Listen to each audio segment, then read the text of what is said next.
بسم اللہ الحمد للہ والصلاة والسلام علی رسول اللہ وعلی آلہ وصحبہ ومن والاه اللہم انفعنا بما علمتنا وعلمنا ما ينفعنا وزدنا علما۔ شیخ محمد بن صالح العثیمین رحمہ اللہ کے متن عقیدۃ اہل سنت والجماعہ کی شرح کی مجالس جاری ہیں۔ ہم بات کر رہے تھے ایمان بالقدر پر کہ تقدیر پر ایمان لانے سے کیا مراد ہے، اور اس ضمن میں ہم نے مختلف گروہوں کے نظریے کا اور اس کے مقابلے میں اہل سنت کے عقیدے کا اور ان کے نظریے کا تذکرہ کیا تھا۔ مؤلف رحمہ اللہ فرماتے ہیں وَنَرَى أَنَّهُ لَا حُجَّةَ لِلْعَاصِي عَلَى مَعْصِيَتِهِ بِقَدَرِ اللَّهِ تَعَالَى لِأَنَّ الْعَاصِي يُقْدِمُ عَلَى الْمَعْصِيَةِ بِاخْتِيَارِهِ مِنْ غَيْرِ أَنْ يَعْلَمَ أَنَّ اللَّهَ تَعَالَى قَدَّرَهَا عَلَيْهِ۔ یہاں پر مؤلف رحمہ اللہ نے ایک بڑے ہی اہم مسئلے کی طرف اشارہ کیا ہے، اور وہ یہ ہے کہ کوئی گنہگار بندہ اپنے گناہ پر اللہ تعالیٰ کی تقدیر سے استدلال نہیں کر سکتا، اور وہ یہ دلیل نہیں پیش کر سکتا یا یہ بہانہ نہیں بنا سکتا کہ چونکہ اللہ تعالیٰ نے میری تقدیر میں یہ گناہ لکھ رکھا تھا تو اسی لیے میں نے یہ گناہ کیا ہے۔ کہتے ہیں کہ ہم یہ سمجھتے ہیں کہ عاصی اللہ تعالیٰ کی نافرمانی کرنے والا، اس کے لیے اللہ تعالیٰ کی تقدیر میں کوئی حجت نہیں ہے کہ وہ اس کو اپنے گناہ پر اللہ تعالیٰ کی تقدیر کو بہانہ بنا لے، کیونکہ انسان گناہ پر اپنے اختیار سے اقدام کرتا ہے، اپنے اختیار سے اور اپنی مرضی سے گناہ کرتا ہے، من غیر ان یعلم ان اللہ تعالی قدرها علیہ، اور اس کو تو یہ علم نہیں ہوتا کہ یہ گناہ اللہ تعالیٰ نے اس کے بارے میں پہلے سے مقدر کر رکھا ہے، کیونکہ اذ لا یعلم احد قدر اللہ تعالی الا بعد وقوع مقدورہ، کیونکہ اللہ تعالیٰ کی تقدیر کو تو تب تک کوئی جان نہیں سکتا جب تک وہ واقع نہ ہو جائے۔ جیسا کہ اللہ تعالیٰ فرماتا ہے وَمَا تَدْرِي نَفْسٌ مَاذَا تَكْسِبُ غَدًا، کہ کوئی انسان نہیں جانتا کہ وہ کل کیا کرے گا، یعنی کہ مستقبل کے بارے میں اللہ تعالیٰ کے علاوہ کوئی نہیں جانتا۔ تو جب انسان گناہ کرتا ہے تو گناہ وہ اپنے اختیار اور اپنی مرضی سے کرتا ہے، اور اس کو گناہ کرنے سے پہلے کیا خبر تھی کہ اللہ تعالیٰ نے میرے مقدر میں یہ گناہ لکھ رکھا ہے؟ تو اسی لیے اپنے گناہ پر اللہ تعالیٰ کی تقدیر کو حجت بنانا یہ درست نہیں ہے۔ فَكَيْفَ يَصِحُّ الْاحْتِجَاجُ بِحُجَّةٍ لا يعلمها المحتج بها حين اقدامه على ما اعتبر بها عنه، تو اس ایسی چیز کو حجت بنانا کس طرح درست ہو سکتا ہے کہ جس کو حجت بنانے والا خود جانتا ہی نہیں تھا، جس چیز کے لیے وہ اس بہانے کو اختیار کر رہا ہے، جس چیز کو جسٹیفائی کرنے کے لیے، جس گناہ کو جسٹیفائی کرنے کے لیے وہ جس اللہ تعالیٰ کی تقدیر کو بہانہ بنا رہا ہے، اس گناہ کو کرتے ہوئے وہ خود اس تقدیر کو جانتا ہی نہیں تھا، تو وہ کس طرح یہ کہہ سکتا ہے کہ بھئی میرا گناہ تو اللہ تعالیٰ کی تقدیر کی وجہ سے ہے، اسی لیے اس پر مجھے کوئی ملامت نہیں کی جا سکتی۔ تو مراد یہ ہے کہ اپنے گناہ پر یا اپنی نافرمانی پر تقدیر کو حجت بنانا یہ درست نہیں ہے کہ انسان یہ کہے کہ بھئی میرے مقدر میں چونکہ یہ گناہ لکھا تھا تو میں نے کر لیا، کیونکہ جب انسان نے گناہ کیا تو اس نے اپنی مرضی سے کیا، اور جب گناہ اس نے نہیں کیا تھا اپنے گناہ کرنے سے پہلے اس کو کیا خبر تھی کہ اللہ تعالیٰ نے اس کے حق میں، اس کے بارے میں یہ گناہ جو ہے اس کے مقدر میں لکھ رکھا ہے یا نہیں؟ تو اسی لیے اللہ تعالیٰ نے مشرکین کی اس حجت کو ذکر کیا ہے اور اس کو رد کیا ہے، جیسا کہ اللہ تعالیٰ فرماتا ہے، مؤلف آگے ذکر کرتے ہیں وَقَدْ أَبْطَلَ اللَّهُ تَعَالَى هَذِهِ الْحُجَّةَ، اللہ تعالیٰ نے ایسے بہانے کو باطل کیا ہے، اس کا رد کیا ہے، بقولہ، اپنے اس فرمان کے ذریعے، سیقول الذین اشرکوا لو شاء اللہ ما اشرکنا ولا آباؤنا ولا حرمنا من شیء، وہ لوگ جو کافر ہیں، جو مشرکین ہیں، وہ یہ کہیں گے کہ اگر اللہ نہ چاہتا، اگر اللہ نے چاہا ہوتا تو نہ ہم شرک کرتے، نہ ہمارے آباء و اجداد شرک کرتے، نہ ہم اپنی طرف سے کسی چیز کو حرام قرار دیتے۔ تو اس کا مطلب یہ ہے کہ ہم نے شرک کیا، ہمارے بڑوں نے شرک کیا، ہم نے اپنی مرضی سے اللہ تعالیٰ کے حلال کو حرام قرار دیا، تو یہ تو اللہ تعالیٰ کی مرضی سے ہوا۔ تو مشرکین نے یہ شبہ پیش کیا اور کہا کہ اگر اللہ تعالیٰ کی مشیت کے بغیر یہ ہوا ہے تو آپ بتا دیں، اور اگر یہ اللہ تعالیٰ کی مشیت کے ساتھ ہوا ہے تو ہم پر کوئی ملامت نہیں ہے۔ تو اللہ تعالیٰ کہتا ہے کَذَلِكَ كَذَّبَ الَّذِينَ مِن قَبْلِهِمْ حَتَّى ذَاقُوا بَأْسَنَا، ان سے پہلے لوگ بھی اسی طرح جھٹلایا کرتے تھے یہاں تک کہ انہوں نے ہمارے عذاب کو چکھ لیا۔ قل، آپ ان سے یہ کہہ دیجئے هل عندکم من علم فتخرجوه لنا، کیا تمہارے پاس کوئی علم موجود ہے، کوئی یقینی دلیل تمہارے پاس موجود ہے کہ اللہ تعالیٰ نے تمہارے لیے شرک کو مقدر کر رکھا تھا؟ جب تم نے شرک کیا، تمہارے بڑوں نے شرک کیا تو وہ اپنے اختیار اور اپنی مرضی سے کیا، اپنے اختیار اور اپنی مرضی سے کیے ہوئے شرک کو تم اللہ تعالیٰ کی تقدیر پر نہیں ڈال سکتے۔ تم یہ نہیں کہہ سکتے کہ اگر اللہ تعالیٰ نہ چاہتا تو ہم شرک نہ کرتے، اللہ تعالیٰ نے چاہا تو ہم نے کر لیا۔ قل هل عندكم من علم فتخرجوه لنا ان تتبعون الا الظن وان انتم الا تخرصون، تم سوائے گمان کے اور اندازے کے اور کسی چیز کی پیروی نہیں کر رہے، اور وان انتم الا تخرصون، مگر تم صرف اور صرف اٹکل پچو لگا رہے ہو اور اپنے اندازے اور تکے لگا رہے ہو، تمہارے پاس کوئی یقینی بات موجود نہیں ہے۔ تو اللہ تعالیٰ نے مشرکین کی اس حجت کو ذکر کیا ہے اور اس کا رد کیا ہے اور اس کا ابطال کیا ہے کہ مشرکین کا اپنے شرک پر تقدیر کو حجت بنانا یہ درست نہیں ہے۔ اس کے بعد مؤلف کہتے ہیں وَنَقُولُ لِلْعَاصِي الْمُحْتَجِّ بِالْقَدَرِ، وہ بندہ جو گناہ کر کے تقدیر سے احتجاج کرتا ہے، تقدیر کو حجت بناتا ہے، ہم اسے یہ کہتے ہیں لِمَاذَا لَمْ تُقْدِمْ عَلَى الطَّاعَةِ مُقَدِّرًا أَنَّ اللَّهَ تَعَالَى قَدْ كَتَبَهَا لَكَ، تم اللہ تعالیٰ کی اطاعت کیوں نہیں کرتے، یہ سمجھتے ہوئے کہ اللہ تعالیٰ نے تمہارے بارے میں اپنی اطاعت کو تقدیر میں لکھ رکھا ہو۔ ہاں فَإِنَّهُ لَا فَرْقَ بَيْنَهَا وَبَيْنَ الْمَعْصِيَةِ فِي الْجَهْلِ بِالْمَقْدُورِ قَبْلَ صُدُورِ الْفِعْلِ مِنْكَ، کیونکہ جب تک تم نے کوئی کام کیا نہیں تھا، نیکی یا برائی، اس وقت تک نہ تمہیں یہ علم تھا کہ اللہ تعالیٰ نے میرے مقدر میں نیکی لکھ رکھی ہے، نہ ہی تمہیں یہ علم تھا کہ اللہ تعالیٰ نے میرے مقدر میں برائی لکھ رکھی ہے۔ تو یہ نیکی یا برائی کرنے سے پہلے تم نے نیک کام کیوں نہیں کیا؟ یعنی کہ تم نے جب برائی کی تو برائی تم نے اپنی مرضی سے کی، اور جب تم نے برائی کر لی تو تم نے تقدیر کو بہانہ بنانا شروع کر دیا۔ تو تم برائی کرنے کے بجائے اپنے اختیار سے اچھائی کرتے۔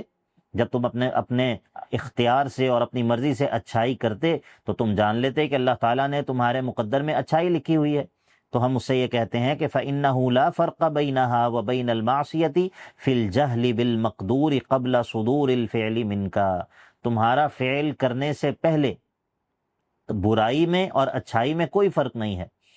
کس اعتبار سے کہ دونوں کے بارے میں تمہیں معلوم نہیں ہے کہ اللہ تعالیٰ نے ان دونوں میں سے تمہاری تقدیر میں کیا لکھا ہوا ہے۔ تو تم اللہ تعالیٰ کی تقدیر پر ایمان رکھنے کے مکلف ہو، تمہاری ذمہ داری تقدیر پر ایمان رکھنا ہے اور اللہ تعالیٰ کے احکام پر عمل کرنا ہے۔ تم اللہ تعالیٰ کی تقدیر کے مطابق عمل کرنے کے مکلف نہیں ہو، وہ ہوگا وہی جو اللہ تعالیٰ نے تقدیر میں لکھ رکھا ہے۔ تمہارا کام یہ ہے کہ تم اللہ تعالیٰ کے اوامر پر عمل کرو اور اللہ تعالیٰ نے جن چیزوں سے منع کیا ہے ان سے رک جاؤ۔ آگے مؤلف کہتے ہیں وَلِهَذَا لما اخبر النبی صلی اللہ علیہ وسلم الصحابۃ بان کل واحد قد کتب مقعده من الجنہ ومقعده من النار قالوا افلا نتکل وندع العمل قال لا اعملوا فکل میسر لما خلق له۔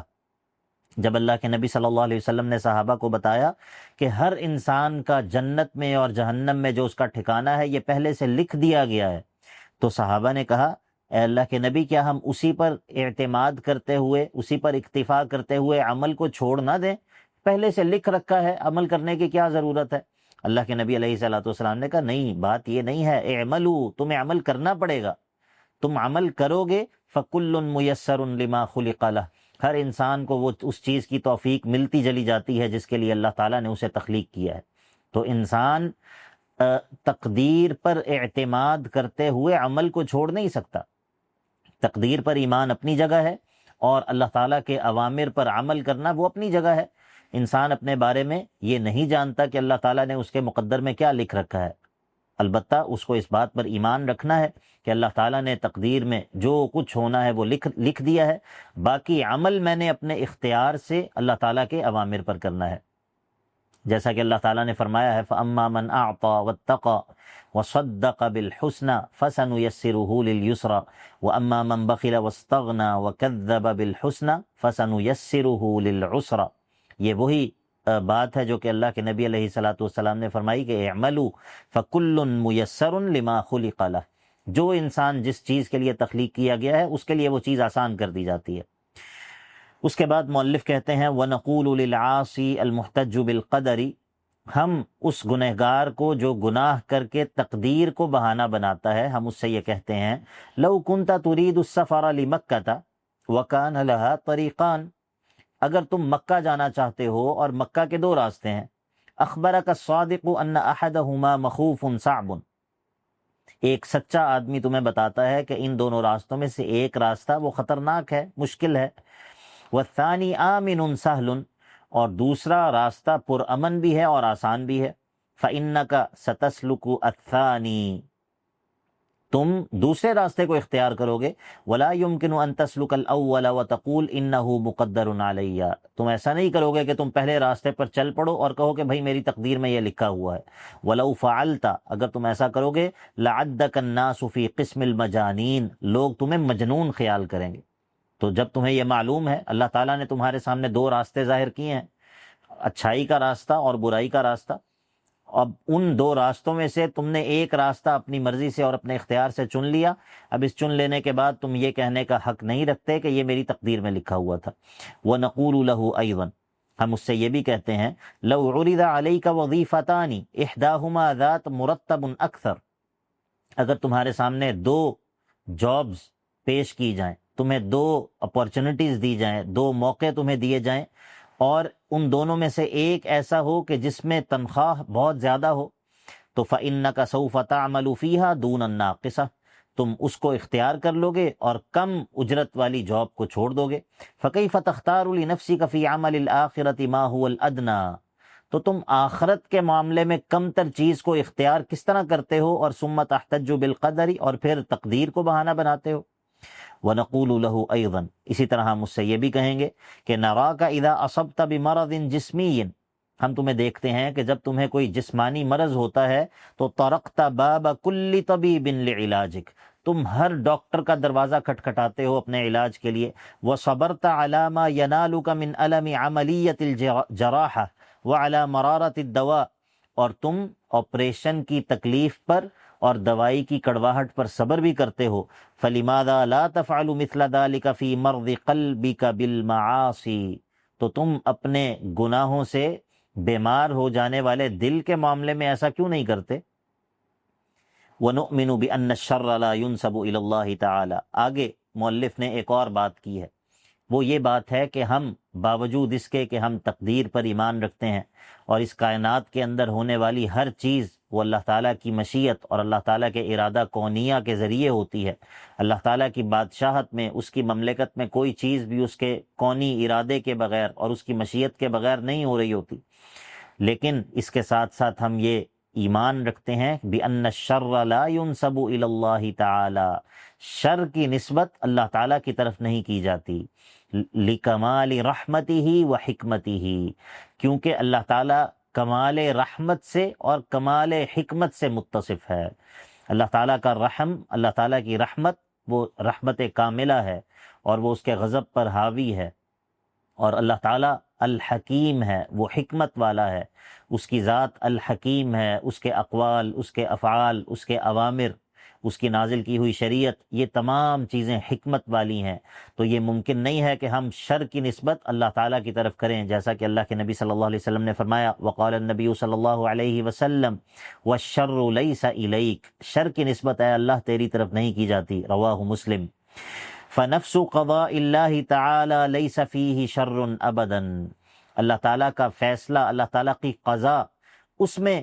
کوئی شر نہیں ہے، لأنہ صادر عن رحمت و حکمت، کیونکہ اللہ تعالیٰ کا فیصلہ وہ اللہ تعالیٰ کی رحمت اور اللہ تعالیٰ کی حکمت سے صادر ہو رہا ہوتا ہے۔ وإنما يكون الشر في مقضیاتہ، ہاں اللہ تعالیٰ کی قضا کے نتیجے میں جو مقضی ہے، یعنی کہ جو اللہ تعالیٰ کی قضا کا اثر ہے، جو اس نے فیصلہ فرمایا ہے، جو اس نے حکم دیا ہے، اس کے جو آثار ہیں، ان آثار میں کوئی چیز من جہت، ایک پہلو سے شر ہو سکتی ہے، اور ان مقضیات میں بھی کوئی بھی چیز مطلقاً شر نہیں ہوتی کہ جس میں خیر کا کوئی پہلو سرے سے موجود ہی نہ ہو۔ ہاں مقضیات میں ایک ہے قضا، اللہ تعالیٰ کا فیصلہ، اور ایک ہے مقضیات، اللہ تعالیٰ کے فیصلے کے آثار، ان آثار میں کوئی چیز من جہتن ایک پہلو سے، کسی خاص فرد کے لیے کسی خاص پہلو سے وہ شر ہو سکتی ہے۔ وَإِنَّمَا يَكُونُ الشَّرُّ فِي مَقْضِيَّاتِهِ، اللہ تعالیٰ کی مقضیات یعنی کہ جو اللہ تعالیٰ قضا کرتا ہے اس قضا کے نتیجے میں مرتب ہونے والے جو آثار ہیں ان میں شر ہو سکتا ہے۔ لقول النبی صلی اللہ علیہ وسلم فی دعاء القنوت الذی علمہ الحسن، جیسا کہ ان دعائے قنوت کے الفاظ میں ہے جو اللہ کے نبی صلی اللہ علیہ وسلم نے حسن کو سکھائی تھی۔ وقنی شر ما قضیت، اے اللہ مجھے اس چیز کے شر سے بچا لے کہ جو تو نے فیصلہ کیا ہو، اس فیصلے کے نتیجے میں جو شر مرتب ہو سکتا ہے اس شر سے تو مجھے بچا لے۔ فَأَضَافَ الشَّرَّ إِلَى مَا قَضَاهُ، تو ادھر شر کی نسبت اس قضا کی طرف کی گئی ہے جو اللہ تعالیٰ نے فیصلہ فرمایا ہے۔ وَمَعَ هَذَا فَإِنَّ الشَّرَّ فِي الْمَقْضِيَّاتِ لَيْسَ شَرًّا خَالِصًا مَحْضًا، اس کے ساتھ ساتھ اللہ تعالیٰ کی مقضیات کے اندر جو شر ہے، اس کی قضا کے نتیجے میں، اس کے فیصلے کے اثرات میں، اس کے فیصلے کے ثمرات میں جو من جہت شر ہے، وہ بھی کوئی خالص اور محض شر نہیں ہے کہ وہ ہر پہلو سے مطلقاً شر ہو، بل ہوا شر فی محلہ من وجہ خیر من وجہ او شر فی محلہ خیر فی محل آخر، وہ چیز بھی ایک جانب سے ایک پہلو سے شر ہوگی تو اس میں خیر کا دوسرا پہلو موجود ہوگا، اگر وہ کسی ایک جگہ پر شر ہوگی تو وہی چیز دوسری جگہ پر جو ہے وہ خیر ہوگی۔ تو اس بات کو سمجھنا اسی لیے ضروری ہے کہ دنیا کے اندر موجود جو کچھ بھی ہے وہ چیزیں کہ جو بظاہر انسان کو شر لگتی ہیں، وہ چیزیں بھی اللہ تعالیٰ کی مشیت کے ساتھ ہیں اور اللہ تعالیٰ کے ارادے کے خلاف نہیں ہیں، لیکن وہ اللہ تعالیٰ کی قضا کے اثرات ہیں اور وہ من جہتن ایک جہت سے شر ہیں، لیکن اس شر کے ساتھ ساتھ اس میں بڑی عظیم حکمتیں اور بہت سارے ایسے خیر کے پہلو بھی ہیں کہ جو بظاہر انسان سے بعض اوقات مخفی ہوتے ہیں، اور شر والا پہلو وہ انسان کے سامنے غالب ہوتا ہے۔ تو مؤلف آگے ذکر کرتے ہیں، کہتے ہیں فالفساد فی الارض من الجدب والمرض والفقر والخوف شر لکنہ خیر فی محل آخر، اب زمین میں پیدا ہونے والے فساد کی مختلف صورتیں، خشک سالی اور قحط اور بیماریاں اور فقر و فاقہ اور خوف، یہ تمام چیزیں شر ہیں، لیکن ان میں خیر کا پہلو بھی موجود ہے، جیسا کہ اللہ تعالیٰ فرماتا ہے ظہر الفساد فی البر والبحر بما کسبت ایدی الناس لیذیقہم بعض الذی عملوا لعلہم یرجعون، یہ زمین میں جو اور تری میں اور خشکی میں جو فساد ظاہر ہو گیا ہے، یہ انسانوں کے اپنے ہاتھوں کی کمائی کے نتیجے میں ہے، تاکہ اللہ تعالیٰ بندوں کو ان کے عمل کا بعض بدلہ چکھا دے، اور شاید کہ اور تاکہ یہ لوگ اللہ تعالیٰ کی طرف رجوع کر لیں۔ یعنی کہ ان تمام چیزوں میں ایک بہت بڑا فائدہ یہ ہوتا ہے کہ یہ تمام قسم کی چیزیں یہ لوگوں کے لیے اللہ تعالیٰ کی طرف رجوع کا، اللہ تعالیٰ کی عظمت کے احساس کا، اللہ تعالیٰ کی طرف پلٹنے کا اور اللہ تعالیٰ کی طرف تائب ہونے کا اور توبہ کرنے کا باعث بن جاتی ہیں۔ تو جس طرح ایک طرف ان چیزوں میں شر ہے، دوسری طرف ان چیزوں میں خیر کے بھی بہت سارے پہلو ہیں۔ اسی طرح مؤلف کہتے ہیں وَقَطْعُ يَدِ السَّارِقِ وَرَجْمِ الزَّانِ شَرٌ بِالنِّسْبَةِ لِلسَّارِقِ وَالزَّانِ فِي قَطْعِ الْيَدِ وَإِزْحَاقِ النَّفْسِ، اب چور کا ہاتھ کاٹ دینا یا زانی کو سنسار کر دینا، یہ اس چور کے لیے اور زانی کے لیے تو ایک طرح سے شر ہے کہ اس کا ہاتھ کاٹ دیا گیا یا اس کی جان لے لی گئی، وَلَكِنَّهُ خَيْرٌ لَهُمَا مِنْ وَجْهٍ آخر، یہ سزا ہی ان دونوں کے لیے ایک دوسرے اعتبار سے بہت بڑی خیر بھی ہے، حَيْثُ يَكُونُ كَفَّارَةً لَهُمَا، کہ یہ سزا ان دونوں کے لیے کفارہ بن گئی۔ ہاں فَلَا يَجْمَعُ لَهُمَا بَيْنَ عَقُوبَتَيِ الدُّنْيَا وَالْآخِرَةِ، اب اس دنیا کی سزا کے نتیجے میں آخرت کی سزا سے یہ بچ گئے۔ وَهُوَ أَيْضًا خَيْرٌ فِي مَحَلٍ آخر، اس میں ایک اور اعتبار سے بھی خیر ہے کہ حیث ان فیہ حمایت الاموال والاعراض والانساب، کہ اس میں لوگوں کے مالوں کی، لوگوں کی عزتوں کی اور لوگوں کے انساب کی حفاظت ہوتی ہے۔ یعنی کہ اب جب ایک حد جاری ہوئی، ایک چور کا ہاتھ کاٹ دیا گیا، ایک زانی کو سنسار کر دیا گیا، اب یہ زانی کو سنسار کر دیا جانا، چور کا ہاتھ کاٹ دیا جانا، یہ ایک اعتبار سے تو اس چور کے لیے اور اس زانی کے لیے اس میں شر ہے، لیکن اسی چور اور اسی زانی کے لیے اس سزا میں کئی فائدے اور کئی خیر کے پہلو بھی ہیں، اور پھر اس سزا میں معاشرے کے لیے کتنی زیادہ خیر ہے، اور معاشرے کے لیے اس سزا میں کتنی بڑی خیر جو ہے وہ پوشیدہ ہے۔ تو اس کا مطلب یہ ہے کہ اللہ تعالیٰ کی قضا اور قدر اور اللہ تعالیٰ کا فیصلہ اور اس کی مشیت یہ خیر پر مبنی ہوتی ہے، اور اس کی طرف شر کی نسبت نہیں کی جاتی، اور اللہ تعالیٰ کے مقضیات میں، اس کی قضا کے نتائج میں کبھی شر پایا جاتا ہے، لیکن وہ بھی شر مطلق نہیں ہوتا، بلکہ وہ کسی ایک اعتبار سے اس میں شر ہوتا ہے، اور اس میں خیر کے بہت سارے پہلو جو ہوتے ہیں وہ چھپے ہوئے ہوتے ہیں۔ اسی پر مؤلف رحمہ اللہ نے ایمان بالقدر کی بحث کو مکمل کیا ہے، اور بڑے اختصار کے ساتھ انہوں نے تقدیر کے 4 مراتب کو بیان کیا ہے، اور اسی طرح اس بات کا ذکر کیا ہے کہ تقدیر سے احتجاج کرنا، تقدیر کو بہانہ بنانا گناہوں پر یہ درست نہیں ہے، اور کئی اعتبار سے اس بات کو ثابت کیا ہے کہ انسان کو بھی اللہ تعالیٰ نے اختیار اور ارادہ دیا ہے، اور اس بارے میں نہ تو جبریہ درست راستے پر ہیں جو یہ سمجھتے ہیں کہ انسان مجبور محض ہے، اور نہ ہی معتزلہ اور غالی قدری لوگ جو کہ سرے سے تقدیر کا انکار کرتے ہیں اور یہ سمجھتے ہیں کہ اللہ تعالیٰ کی مملکت میں اللہ تعالیٰ کی مشیت کے برخلاف گناہ کیے جا رہے ہوتے ہیں، ان کا راستہ بھی درست نہیں ہے، اور جبریہ کا راستہ بھی درست نہیں ہے۔ تو مؤلف نے اہل سنت والجماعت کا تقدیر کے بارے میں جو عقیدہ ہے اس کو وضاحت کے ساتھ بیان کیا ہے۔ اگلے مختصر باب میں اب مؤلف ذکر کریں گے کہ یہ جو کچھ ہم نے پہلے ذکر کیا، اللہ تعالیٰ پر ایمان، اور انبیاء پر اور فرشتوں پر اور کتابوں پر ایمان اور آخرت کے دن پر ایمان، اور اسی طرح تقدیر کے بارے میں اہل سنت کا جو عقیدہ بیان ہوا، اس عقیدے کے ثمرات کیا ہیں، اس عقیدے کے نتیجے میں انسان کو کیا فوائد حاصل ہوتے ہیں، اس کے نتیجے میں انسان کو کیا قلبی طور پر جو ہے وہ حاصل ہوتا ہے جو اس عقیدے کے ذریعے مقصود ہے کہ ایک مومن کو حاصل ہو۔ انشاءاللہ اگلی اور آخری مجلس میں ہم ان ثمرات کا ذکر کریں گے، اور اس طرح ہمارا یہ مختصر متن جو ہے اللہ تعالیٰ کی توفیق سے مکمل ہو جائے گا۔ اقول قولی ھذا واستغفر اللہ لی ولکم ولسائر المؤمنین وآخر دعوایا ان الحمد للہ رب العالمین۔